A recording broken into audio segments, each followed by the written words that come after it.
Everyone, welcome back to my channel. This is Sapna Goyal. आज हम पढ़ने वाले हैं properties of triangle. Properties of triangle से रिलेटेड जो भी क्वेश्चंस होंगे, जितने भी इस क्लास में हो पाएंगे, वो हम आज ट्राई करेंगे।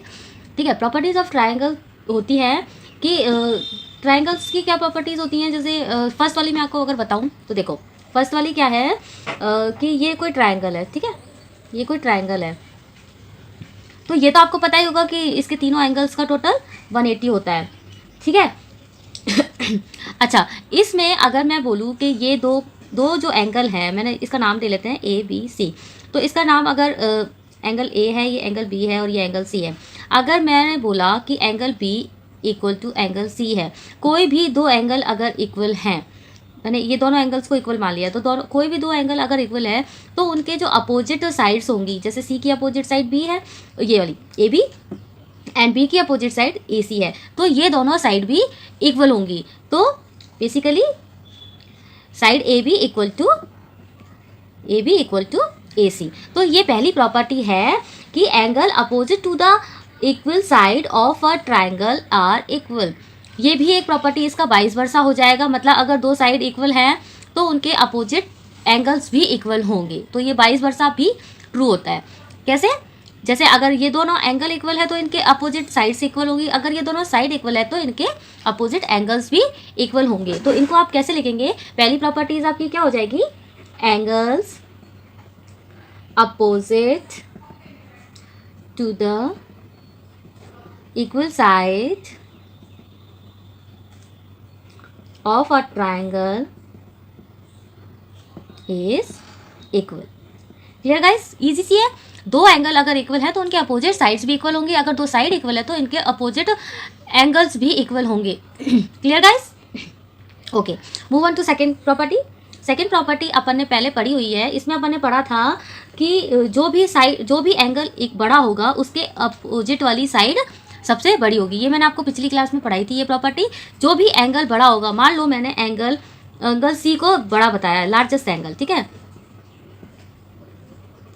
ठीक है, सी इज द लार्जेस्ट एंगल। तो सी के अपोजिट जो भी साइड है, कौन सी? A B. तो A B side will be largest side. Clear? ये अपने पिछली क्लास में पढ़ा था। ठीक है। अच्छा, थर्ड प्रॉपर्टी पढ़ते हैं। देखो, थर्ड प्रॉपर्टी में क्या है? जैसे मैंने ये कोई ट्राइंगल है, ठीक है, ये ट्राइंगल है, इसका नाम रख लेते हैं ए बी सी। ठीक है। अगर मैं इस बी सी साइड को अगर मैं आगे प्रोड्यूस करती हूँ तो ये एक एंगल ड्रॉ हो रहा है। ठीक है, इस एंगल का नाम में रख लेते हैं अल्फ़ा। ठीक है, तो ये जो एंगल है ए, ये बी है और ये सी है। ठीक है, तो बेसिकली ये जो एंगल अपन ने जो प्रोड्यूस करके जो बनाया है, ये एंगल, इसको बोलते हैं एक्सटीरियर एंगल। ठीक है, exterior angle, PERIOR, exterior angle. ठीक है, ये अल्फ़ा है, alpha equal to exterior angle. तो प्रॉपर्टी ऑफ ट्राइंगल क्या बोलती है कि जो अल्फ़ा है, जो एक्सटीरियर एंगल है, वो इसके अपोजिट दो अंदर के इंटीरियर एंगल्स हैं, इसके अपोजिट, इसके अपोजिट कौन से हैं? ये ए और बी। तो इन दोनों के सम के बराबर होता है। ये ट्राइंगल की थर्ड प्रॉपर्टी है। अल्फ़ा की वैल्यू क्या हो जाएगी? अपोजिट के जो दो एंगल हैं, अपोजिट दो एंगल्स हैं, उनके सम के बराबर हो जाएगी। क्लियर? ठीक है, तो इसको अपन कैसे लिखेंगे? If side of a triangle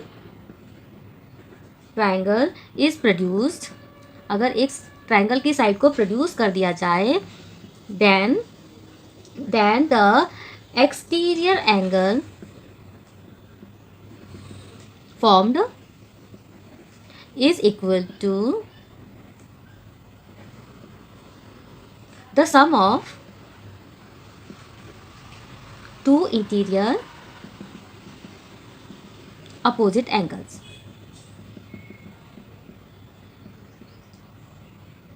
clear guys? कोई भी डाउट हो प्लीज़ पूछिएगा। क्या होता है, अगर मैंने कोई ट्राइंगल है, उसमें एक साइड को प्रोड्यूस करके एक एंगल ड्रॉ किया है, तो उस एंगल का जो वो एंगल जो है वो अंदर के दोनों अपोजिट एंगल्स का सम होता है। क्लियर? ठीक है, आगे मूव ऑन करते हैं। ठीक है, इसको और अगर समझें तो मैंने बताया था कि एक साइड को आप प्रोड्यूस करेंगे। ठीक है, तो ये वाली साइड मैंने प्रोड्यूस करी, ये ए बी सी। तो ये जो एंगल हुआ, अल्फ़ा ड्रॉ हुआ था, इसको मैंने मान लिया ए एंड बी। तो अल्फ़ा की वैल्यू ए प्लस बी आ गई थी। ठीक है, अगर मैं ये वाली साइड को ड्रॉ करूँ, ये साइड को प्रोड्यूस करूँ, तो ये वाला कोई एंगल बनेगा? इस एंगल को मैं मान लेती हूँ बीटा, ठीक है। तो बीटा की वैल्यू क्या हो जाएगी, इसके अपोजिट कौन से हैं दो एंगल, ये दो एंगल है बी और सी, तो ये बी और सी के इक्वल हो जाएगा, ठीक है। अगर मैं इस वाली साइड को प्रोड्यूस करूँ तो यहाँ पे एक एंगल ड्रॉ होगा, इसको मैं मान लेती हूँ गामा, ठीक है, इसको मैं गामा मान लेती हूँ। तो ये जो इसकी जो वैल्यू आएगी वो अपोजिट एंगल्स कौन से हो जाएंगे, ए और सी, तो ये ए और सी के एडिशन के इक्वल हो जाएगा। क्लियर, ठीक है। आप कोई सी भी साइड को प्रोड्यूस कर लेते हैं, ये जो भी प्रोड्यूस होकर जो भी एंगल बनेगा वो एक्सटीरियर एंगल ही होंगे। ये अल्फा भी एक्सटीरियर है, बीटा गामा तीनों ही एक्सटीरियर एंगल है। तीनों साइड को आप प्रोड्यूस करके उनके अपोजिट एंगल्स का टोटल हो जाएगा, ठीक है। इस पे बेस जो भी क्वेश्चन है वो अपन आगे ट्राई करते हैं। अच्छा, क्वेश्चन करने से पहले एक बात और बताना चाहूँगी कि ये जो अल्फ़ा बीटा और गामा, मैंने बोला था अल्फ़ा बीटा और गामा, इन तीनों का टोटल जो भी होगा वो 360 होगा, ठीक है। ये तीनों मिलके एक पूरा सर्कल बनाएंगे, ठीक है। अगर आप ऐसे भी, अगर आपको कोई भी कन्फ्यूज़न है तो अपन वैसे भी इसको निकाल सकते हैं। इसको जैसे ये कितना हो जाएगा, ये वाला एंगल, जो एंगल ए की वैल्यू आपकी आएगी, क्या आएगी, एंगल ए की वैल्यू आएगी आपकी 180 माइनस बीटा, एंगल बी की आपकी वैल्यू आएगी 180 माइनस गामा, एंड सी की वैल्यू आपकी आएगी 180 माइनस अल्फ़ा, ठीक है। अगर आप, और हमको पता है अपने पास ए बी सी, इन तीनों का टोटल कितना होता है 180, ठीक है। तो इनको करिए 180 minus beta plus 180 minus gamma plus 180 minus alpha equal to 180 आप कीजिएगा तो आपका 360 ही आएगा, ठीक है। क्लियर, ठीक है। अब इनसे रिलेटेड क्वेश्चंस ट्राई करते हैं। देखिए ये क्वेश्चन है, इसमें क्या है, इन अ ट्राइंगल ए बी सी कोई ट्राइंगल है, ठीक है। मैं ड्रॉ कर लेती हूँ ट्राइंगल,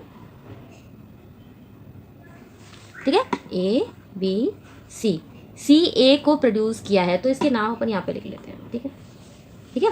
ए सी को प्रोड्यूस करा है टू पी तक प्रोड्यूस कर दिया, ठीक है। बी ए पी और इसको यहाँ पे लिखना पड़ेगा, सॉरी, ठीक है। ए बी सी, इसने तीन, अब सी ए को प्रोड्यूस किया है इसने, ठीक है। तो बी ए पी जो एंगल आपका ड्रॉ हुआ है 126 का ड्रॉ हुआ है। इफ एंगल बी और एंगल सी 5:2 है, the degree measure of A B angle A and C are respectively. तो एंगल्स बी और सी की वैल्यू इसने बेसिकली पूछी है।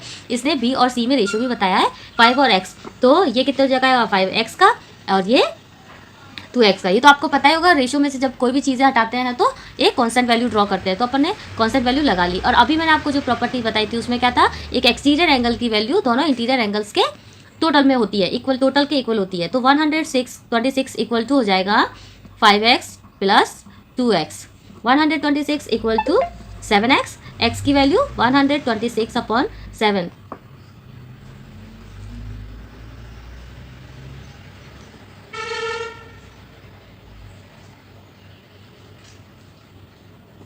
ठीक है। कितनी आ गई 18, तो x की वैल्यू 18 आई है। अपना एंगल b कितना है 5x, तो 5 × 18, और अपना c कितना है 2x, 2 × 18, तो इनसे वैल्यू आ जाएगी एंगल b की और एंगल c की। ये आप मुझे कमेंट करके बताइएगा इनकी वैल्यू आपकी कितनी आई है, ठीक है। ईजी है, इसी तरह के बहुत सारे क्वेश्चंस आपको एग्जाम में देखने को मिलते हैं, ठीक है। चलो next, move on to next question. देखिए, in the following figure if L parallel to M then find the measure of angles A and P। इसने पूरा है कि ये जो दो लाइन है ये पैरेलल लाइंस है LM, और इनमें जो एंगल गिवन है ये 110 का गिवन है, ये 40 का गिवन है, और ये तीनों एंगल्स की वैल्यू अपन को फाइंड आउट करनी है बेसिकली A B और C की, ठीक है। इसने A B बोला है तो C की वैल्यू भी फाइंड आउट कर सको तो ठीक है, ठीक है। A और B की वैल्यू फाइंड आउट करनी है। देखो कैसे करेंगे, आपने मेरी प्रीवियस क्लासेस पढ़ी होंगी तो मैंने आपको बताया था कि ये जो पैरेलल लाइंस के जो दो एंगल्स होते हैं ये करस्पॉन्डिंग एंगल्स होते हैं, तो हम डायरेक्ट लिख देंगे कि एंगल सी की वैल्यू होती है 110 हो गई है यहाँ पे, ठीक है, ठीक है। और ये ए और सी दोनों मिलके एक लीनियर पेयर बना रहे हैं, तो इनका टोटल कितना हो जाएगा, इन दोनों का टोटल कितना हो जाएगा 180, इन दोनों का टोटल 180 हो जाएगा। तो बेसिकली एंगल ए की वैल्यू आपकी आ गई है 70 डिग्री आ गई, एंगल ए की वैल्यू 70 आ गई, ठीक है। अब देखो ये ट्राइंगल ड्रॉ हो रहा है एक, ठीक है, जिसमें तीनों का टोटल, अरे सॉरी, यहाँ पे देखो ये एक्सटीरियर एंगल बन रहा है, एक्सटीरियर एंगल है बी, तो एक्सटीरियर एंगल की वैल्यू कितनी हो जाएगी, एंगल बी की वैल्यू कितनी हो जाएगी 40 प्लस एंगल ए, ठीक है। तो 40 प्लस 70 कितना हो गया एंगल बी की वैल्यू 110,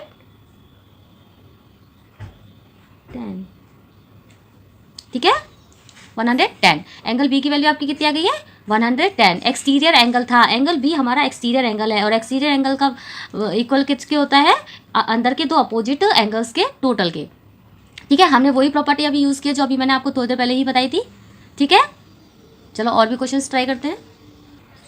देखिए ये नेक्स्ट क्वेश्चन है, ये 1 और ये सेकंड। ठीक है, पहले इसको ट्राई कर लेते हैं। इसमें आपको एक्स की वैल्यू फाइंड आउट करनी है। This is the angle x. ठीक है, मैंने आपको पहले की क्लासेस में बताया है कि ऐसे अगर आपको कुछ भी नहीं दिखाई दे रहा है, ऐसे इस क्वेश्चन में आप सॉल्व नहीं कर सकते हो जब तक आप कंस्ट्रक्शन नहीं करते हो। ठीक है, तो इस टाइप के क्वेश्चंस में थोड़ा सा कंस्ट्रक्शन करना पड़ता है। तो जैसे मैंने इस लाइन को यहाँ से आगे, ये पैरेलल लाइन है, दोनों इसको ऐसे आगे रिड्यूस कर दिया है। ठीक है, तो ये एक ट्राइंगल ड्रॉ हो गया है, ट्राइंगल ड्रॉ हो गया है। अब दोनों ये पैरेलल लाइन है, आपको दिखाई दे रही है, ये दोनों पैरेलल लाइंस है। तो पैरेलल लाइंस में मैंने आपको पहले की क्लासेस में जो भी पढ़ा रखा है, प्लीज़ आप पहले वो पढ़ लीजिएगा, वरना उसमें मैंने बेसिक ट्राइंगल्स के जितने भी प्रॉपर्टीज़ हैं वो पढ़ा रखी हैं, तो आप प्लीज़ उनको पहले कर लीजिए। तो उसमें मैंने आपको बता रखा है कि ये दोनों करस्पॉन्डिंग एंगल्स हैं, तो ये वाला तो 45 हो जाएगा। ठीक है, क्योंकि ये वाला और ये वाला दोनों करस्पॉन्डिंग एंगल्स हैं, तो ये 45 हो गया।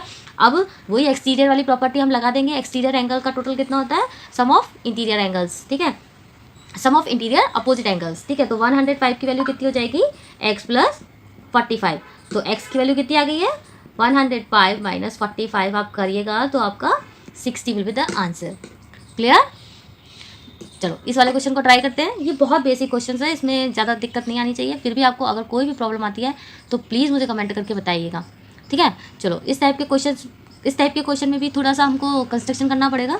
तो मैंने यहाँ से इस लाइन को कर लिया है प्रोड्यूस, आप ऊपर वाली लाइन को भी प्रोड्यूस कर सकते हैं। ये दोनों पैरेलल लाइन आपको शो हो रही है, एस टी और क्यू वाली जो लाइन है, ये दोनों पैरेलल लाइन्स हैं। तो पैरेलल लाइन जैसे ही हमको पता चलती है, ये मैंने कंस्ट्रक्शन कर लिया। अब पैरेलल लाइन है ये वाली और ये वाली पैरेलल लाइन है, तो ये वाला और ये वाला करस्पॉन्डिंग एंगल्स है। ठीक है, तो जैसे ही ये मुझे करस्पॉन्डिंग एंगल्स का पता चला, मुझे ये वाला एंगल में फाइंड आउट कर सकती हूँ। ये वाला एंगल आ गया 50, क्योंकि ये लीनियर पेयर बना रहा है। अब बस वही अपन को आर की वैल्यू फाइंड आउट करनी है। सॉरी, मैंने ये आर नहीं लिखा था। ठीक है, अपन को इस वाले एंगल की वैल्यू फाइंड आउट करनी है अभी। तो ये वाला एंगल मेरा 50 आ चुका है। अब ये दोनों अंदर के इंटीरियर एंगल है और ये वाला एक्सटीरियर एंगल है, तो 110 की वैल्यू क्या हो जाएगी, अंदर के इंटीरियर एंगल्स, तो 50 प्लस आर। तो आर की वैल्यू आपकी क्या आ गई, 110 माइनस 50, आर इक्वल टू 60। इसका आंसर भी 60 आया है। ठीक है, कोई भी डाउट हो तो प्लीज़ बताइएगा। ठीक है, इस टाइप के क्वेश्चंस में थोड़ा सा कंस्ट्रक्शन आपको करना पड़ेगा। ठीक है, चलो move on to next question. ठीक है, ये नेक्स्ट क्वेश्चन है। इसमें आपको गिवन है, इन द गिवन फिगर, ये जो फिगर है A B C is a triangle, ये एक ट्राइंगल है। B C is parallel to A E, B C is parallel to A E, ये वाली लाइन और ये वाली लाइन एक दूसरे के पैरेलल गिवन है आपको। If B C equal to A C, B C where is B C, B C equal to A C. ठीक है, B C equal to A C, then what will be the value of C A E, C A E. तो इस angle की value आपको find out करनी है। ठीक है, तो देखिए अभी मैंने आपको थोड़ी देर पहले ही एक प्रॉपर्टी बताई थी, अगर एक ट्राइंगल है, कोई भी एक ट्राइंगल है, उसमें दो साइड्स अगर इक्वल है तो उनके अपोजिट एंगल्स भी इक्वल होंगे। मैंने अभी आपको थोड़ी देर पहले ही ये प्रॉपर्टी बताई थी। और इसका वाइस वर्सा भी ट्रू होता है, अगर दो एंगल इक्वल है तो उनके अपोजिट साइड्स भी इक्वल होती हैं। तो इसमें आपको साइड्स इक्वल गिवन है, तो साइड्स इक्वल गिवन है तो एंगल्स भी, अपोजिट एंगल्स भी गिवन इक्वल होंगे। तो इसका अपोजिट 70, तो इसका opposite this angle will be 70। तो हमारा एंगल आ गया है B A C equal to 70। कैसे आया है पता चल गया।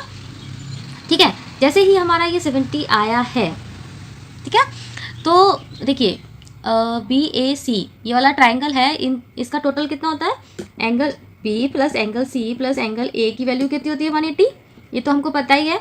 बी और ए की वैल्यू मेरे पास है, तो एंगल ए की नहीं है मेरे पास, एंगल सी की नहीं है मेरे पास। ठीक है, तो एंगल सी की वैल्यू मैं निकाल सकती हूँ इस वाली इक्वेशन से, तो ये हो गया 140। तो मेरे पास एंगल सी की वैल्यू आ गई है, इस पूरे एंगल की वैल्यू मेरे पास आ गई है 40।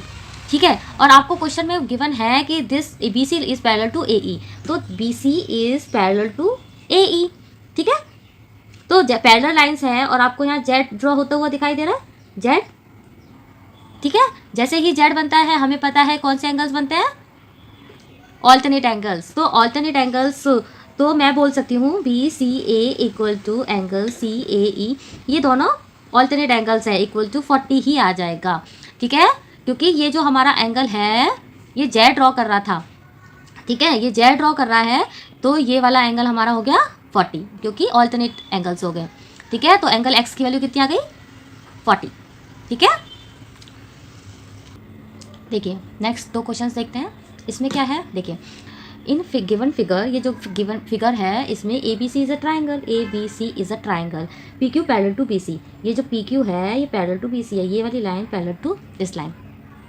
ठीक है, and Q R is the angle bisector of P Q C, P Q C. अच्छा, मतलब बाइसेक्टर, एंगल बाइसेक्टर आगे अपन थोड़ा डिटेल में पढ़ेंगे, बट अभी के लिए आप ऐसा जान लीजिए कि एंगल बाइसेक्टर, जैसा कि इसका नाम है, अब ये बाई मतलब 2 भागों में डिवाइड कर रहा है। तो मतलब कोई भी एंगल है उसको 2 भागों में काटना ही बाइसेक्ट कहलाता है। तो जैसे इसने बोला है कि ये जो एंगल को बाइसेक्ट कर रहा है पी क्यू सी को, तो ये एंगल और ये एंगल विल बी इक्वल। जैसे मैंने मान लो कि ये एंगल थीटा है तो ये भी थीटा हो जाएगा। ठीक है, दोनों एंगल इक्वल हो जाएंगे। ठीक है, ये होता है एंगल बाइसेक्टर।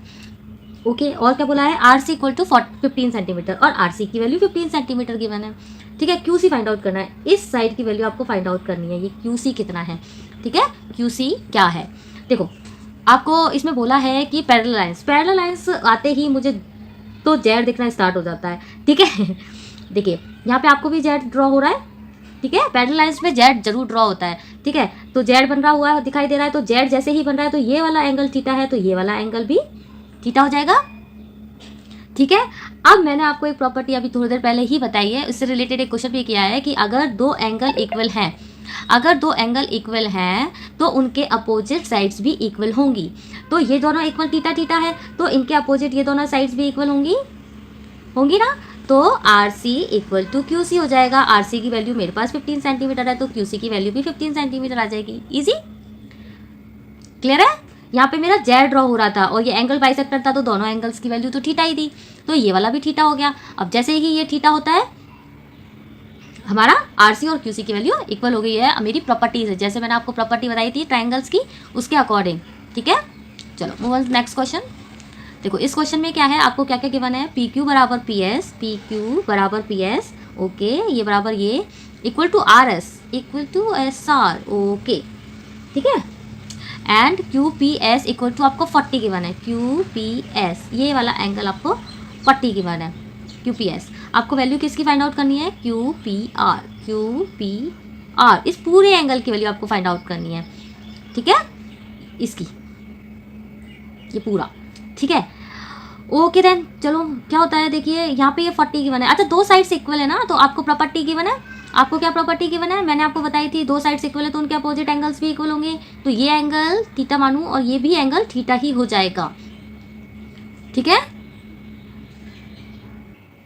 अब ये दोनों साइड्स भी इक्वल है। ठीक है, तो इनके अपोजिट एंगल्स, ये इस ट्राइंगल की बात हो रही है, ये अपन पी एस आर ट्राइंगल में बात कर रहे हैं, पी एस आर में भी आपको ट्राइंगल पी एस आर में side P S equal to S R given है। ठीक है, जैसे ही पी एस और पी एस आर गिवन है तो एंगल, ये वाला एंगल और ये वाला एंगल दोनों इक्वल हो जाएंगे, अपोजिट एंगल्स है ना, तो इनको मैं मान लेती हूँ, इसको अल्फ़ा और ये भी अल्फ़ा हो जाएगा। ठीक है, ठीक है, ओके। देखिए अब मैं अगर बात करूँ angle triangle P S R में, अगर मैं एंगल पी एस आर में बात करूँ तो ये जो थीटा है वो इस वाले ट्राइंगल का पी एस आर का एक्सटीरियर एंगल है। ठीक है, तो मैंने अभी आपको जो प्रॉपर्टी बताई है एक्सटीरियर ट्राइंगल्स वाली, उसमें क्या था, थीटा की वैल्यू क्या हो जाएगी, थीटा की वैल्यू आपकी क्या हो जाएगी, sum of 2 interior angles, opposite 2 interior angles, तो 2 अल्फ़ा के इक्वल हो जाएगी। ठीक है, थीटा की वैल्यू 2 अल्फ़ा के इक्वल हो जा रही है। ठीक है, अब ये थीटा ये भी थीटा, तो ये वाला एंगल भी 2 अल्फ़ा और ये वाला एंगल भी 2 अल्फ़ा। ठीक है, अब इस वाले ट्राइंगल में बात कीजिए पी क्यू एस में, पी क्यू एस में जैसे अपन बात करेंगे, ये एक ट्राइंगल है तो तीनों एंगल्स अपन को आइडेंटिफाई हो चुके हैं, तीनों एंगल्स का टोटल अगर अपन करते हैं तो 180 आएगा। तो 2 अल्फ़ा प्लस 2 अल्फ़ा प्लस 40 अगर मैं करूँ तो ये 180 हो जाएगा। ठीक है, तो कितना हुआ,